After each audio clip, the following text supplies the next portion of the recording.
पहले की बात है, एक गांव में 7 भाई और उनकी एक बहन रहते थे। सातों भाइयों की इकलौती बहन बहुत ही शांत स्वभाव की और आज्ञाकारी थी। सबसे छोटा भाई एक आंख से काना था। छोटे भाई के दिल में अपनी इकलौती बहन के लिए बहुत प्यार एवं लगाव था। दिन भर सातों भाई खेतों में काम करते और उनकी बहन घर पर उनके लिए खाना बनाती। एक दिन सातों भाई खेत में काम करने जाने लगे तो उन्होंने अपनी बहन से कहा, आज सरौटी का साग खाने का मन है तो आज रात खाने के लिए तुम सरौटी का साग बना देना। भाइयों के जाने के बाद बहन ने अकेले जंगल में जाकर सरौटी का साग तोड़कर लेकर आई और बड़े प्यार से सरौटी का साग बनाने से पहले उसे काटने लगी। इसी दौरान उसकी उंगली कट गई और खून की तेज धार निकलने लगी, जिससे उसका पूरा हाथ खून खून हो गया और थोड़ा खून साग पर भी गिर गया। बहन ने सोचा, भाइयों के आने का समय हो रहा है, उसके पास अब इतना समय नहीं है कि वह दोबारा जंगल में जाकर साग तोड़कर लेकर आए, इसलिए उसने वही साग की सब्जी बना दी। जब उसके भाई खेत से लौटकर आए तो छोटी बहन ने हमेशा की तरह सबके लिए खाना परोसा और सभी एक साथ बैठकर खाना खाने लगे। भाइयों ने पके हुए साग को खाकर खाने की जमकर तारीफ की और उन्होंने अपनी बहन से पूछा कि बहन, तुम्हारे द्वारा बनाए हुए साग हमने बहुत बार खाए हैं, लेकिन आज की सब्जी का स्वाद बहुत ही अद्भुत है। बताओ ना कैसे और क्या क्या मिलाकर इतनी स्वादिष्ट सब्जी बनाई है। पहले तो बहन डर से सहम गई, कहीं भाइयों को पता न चल जाए कि मेरे हाथ की उंगली कट गई है। फिर भी थोड़ा सोचकर वह बोली, कुछ नहीं भैया, जैसे हमेशा की तरह सब्जी पकाती हूँ वैसे ही आज भी बनाई हूँ। अगले दिन सातों भाइयों के अनुरोध पर बहन ने फिर से वही साग की सब्जी बनाई, परंतु भाइयों को पिछले दिन के जैसा स्वाद नहीं मिला। फिर ऐसा ही अनुरोध 3-4 बार हुआ, लेकिन खून लगे साग का स्वाद उनके मन मस्तिष्क से उतर ही नहीं रहा था। असलियत जानने के लिए सातों भाइयों ने बहन से उस दिन के खाना बनाने का तरीका जानने की जिद की। मजबूर होकर बहन ने सारी घटना बता दी। सच्चाई मालूम होने पर पांचवा भाई, जो बहुत ही लालची था, उसने बाकी भाइयों से कहा कि जब बहन का खून इतना स्वादिष्ट है तो उसका मांस कितना स्वादिष्ट होगा। ये बोलकर सभी भाइयों के बीच चर्चा होने लगी। छोटे भाई को छोड़कर बाकी सभी भाइयों ने अपनी बहन को मारकर उसका मांस खाने के लिए राजी हो गए। उनकी ये सभी बातें बहन दीवार के पीछे खड़ी होकर सुन रही थी। उसे बहुत बुरा लगा कि उसके भाई उसका मांस खाने की लालसा रखते हैं। एक दिन सातों भाइयों ने शिकार खेलने जाने के बहाने अपनी बहन को साथ लेकर घने जंगल में चले गए, जहाँ पहले से ही उन्होंने एक मचान बना रखा था। मचान के पास पहुँचकर बड़े भाई ने बहन को कहा, तुम इस मचान पर चढ़कर बैठ जाओ, इस मचान पर जंगली जानवर तुम पर हमला नहीं कर पाएंगे। इस प्रकार सातों भाइयों ने बहन को मचान के पास छोड़कर अपना अपना धनुष लेकर शिकार करने का बहाना बनाकर चले गए। बहन को आभास हो चुका था कि आज उसका आखिरी दिन है, लेकिन वह चाहती थी कि उसके भाइयों की इच्छा पूरी हो, इसलिए वह मचान पर जाकर बैठ गई। सभी भाई मचान से कुछ ही दूरी पर स्थित एक डोंगरी पर अपने अपने धनुष बाण के साथ पहुँचे। सबसे पहले बड़ा भाई डोंगरी के ऊपर गया और अपनी बहन पर धनुष से निशाना लगाकर तीर छोड़ दिया, लेकिन तीर बहन को न लगकर उसके बगल में आ गिरा। ये देखकर बहन ने कहा, भैया जान से मारना ही है तो तीर सीधे मेरे छाती में मारो, इधर उधर तीर क्यों चलाते हो। फिर सभी भाइयों ने बारी बारी से तीर चलाया, लेकिन किसी का भी तीर बहन को नहीं लगा। जब सबसे छोटे भाई की बारी आई तो उसने तीर चलाने से मना कर दिया। बहन को भी पता था कि उसका सबसे छोटा भाई उस पर तीर नहीं चलाएगा, लेकिन सभी भाई उस पर तीर चलाने का दबाव डालेंगे। इधर छह भाइयों ने छोटे भाई पर पूरा दबाव डालते हुए आदेश दिया कि अगर वह तीर नहीं चलाएगा तो बहन की तरह ही उसे भी मार दिया जाएगा। छोटे भाई ने उदास मन से तीर को दूसरी दिशा में छोड़ा।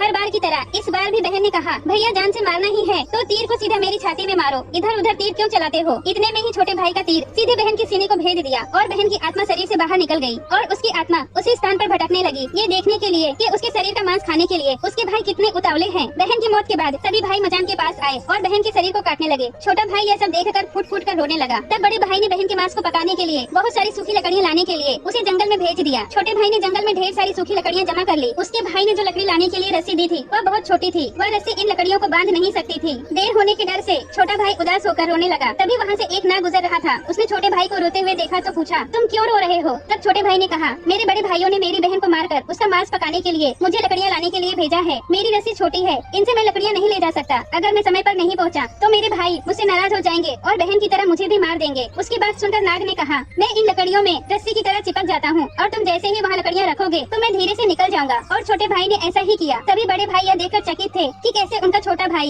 एक छोटी रस्सी होने के बावजूद भी जंगल से इतनी सारी लकड़ियाँ लेकर आ गया। इसके बाद वे लोग अपने छोटे भाई को पानी लाने के लिए एक घड़े में 7 छेद करके भेजा। छोटा भाई पानी लेने के लिए एक कुएं के पास गया और घड़े में पानी भरने लगा, परंतु उसमें छेद होने के कारण सारा पानी बाहर निकल जाता। तब छोटा भाई वहीं बैठकर सोच कर रोने लगा कि बिना पानी के वापस गया तो बड़े भैया लोग मारपीट करेंगे। ये सारी घटना कुएं के मेंढक, केकड़े और मछलियाँ सुन व देख रहे थे और वह तीनों ने छोटे भाई से पूछा कि तुम क्यों रो रहे हो। तब छोटे भाई ने उन्हें अपनी आप बीती को विस्तार से बताया और कहा कि मैं अपनी प्यारी बहन के शरीर के मांस को कैसे खा सकता हूँ और नहीं खाया तो बड़े भैया लोग मुझे भी मार देंगे। तब मेंढक ने कहा, तुम परेशान मत हो, हम सब मेंढक घड़े के छेद में चिपक जाते हैं। फिर मछली और केकड़े ने कहा कि तुम हमें भी साथ लेकर चलो। जब तुम्हारे भाई तुम्हारी बहन के मांस को खाएंगे तब तुम मछली को खाना और जब वह हड्डियों को खाएंगे तब तुम केकड़े को खाना, इससे बड़े भाइयों को शक नहीं होगा। फिर छोटे भाई ने बिल्कुल वैसा ही किया जैसा केकड़े और मछली ने कहा था। रात को जब बहन का पका हुआ मांस खाने के लिए परोसा गया तब बड़े भाइयों से छुपकर छोटे भाई ने बहन की मांस को एक गड्ढे में डाल दिया और उसे मिट्टी से ढक दिया। जब बड़े भाइयों ने बहन की मांस को खाया तब छोटे भाई ने मछली खाई और जब बड़े भाइयों ने बहन की हड्डी को खाया तब छोटे भाई ने केकड़े को खाया। इस तरह बड़े भाइयों को शक नहीं हुआ कि छोटे भाई ने बहन की मांस को नहीं खाया। कुछ समय बाद जहाँ बहन की मांस को गाड़ा गया था उस जगह बांस का एक झुंड धुंध उग आया। इस घटना के कई वर्ष बाद एक भीख मांगने वाला जोगी उसी बसौदा के पास से गुजर रहा था और उसने इतने सुंदर सुंदर बांस के पेड़ को देखकर सोचा कि अगर इतनी सुंदर बांस से केंद्रा बनाया जाए तो कितना सुरीला धुन निकलेगा। तभी उस बांस से आवाज आई, ना काट रहे जोगी इस बांस को, ये तो मेरे भैया ने लगाया है। लेकिन फिर भी जोगी ने बांस का एक मोटा टुकड़ा काट लिया, ये सोचकर कि बांस की आवाज इतनी सुंदर है तो इसका केंद्रा बनेगा तो उसमें से कितनी मधुर आवाज निकलेगी। और जोगी ने उस बांस से एक बहुत सुंदर केंद्रा बनाया। केंद्रा से इतनी मधुर ध्वनि निकलती है कि जोगी जहाँ जहाँ भी इसे बजाता है इसकी ध्वनि से लोग मंत्रमुग्ध हो जाते थे।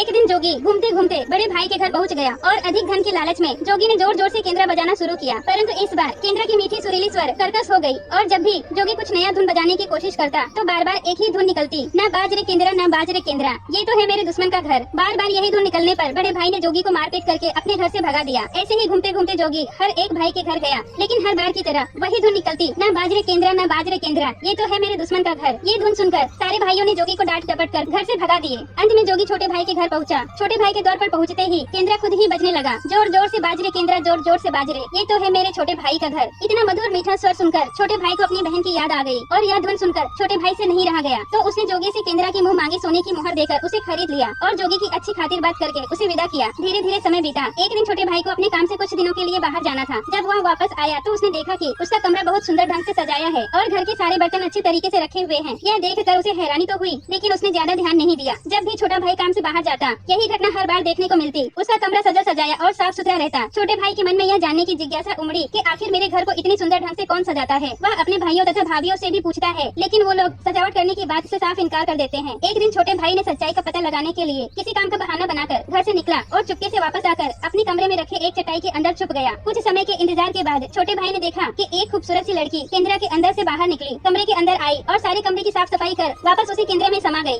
यह देखकर छोटे भाई की आंखें खुली की खुली रह गई क्योंकि उस लड़की की शक्ल उसकी छोटी बहन की जैसी थी। इसीलिए छोटे भाई ने अगले दिन फिर से एक बार उसी चटाई में छुपकर लड़की के आने का इंतजार करने लगा। थोड़ी देर में केंद्रा से वही सुंदर लड़की बाहर आई। उसने पूरे कमरे की साफ सफाई की और जैसे ही अपना काम खत्म कर वापस केंद्रा में जाने लगी तब छोटे भाई ने उसे रोक लिया और तुरंत केंद्रा को जला दिया, जिसके बाद वह लड़की हमेशा के लिए मानव रूप में परिवर्तित हो गई और दोनों भाई बहन खुशी खुशी से अपना जीवन जीने लगे।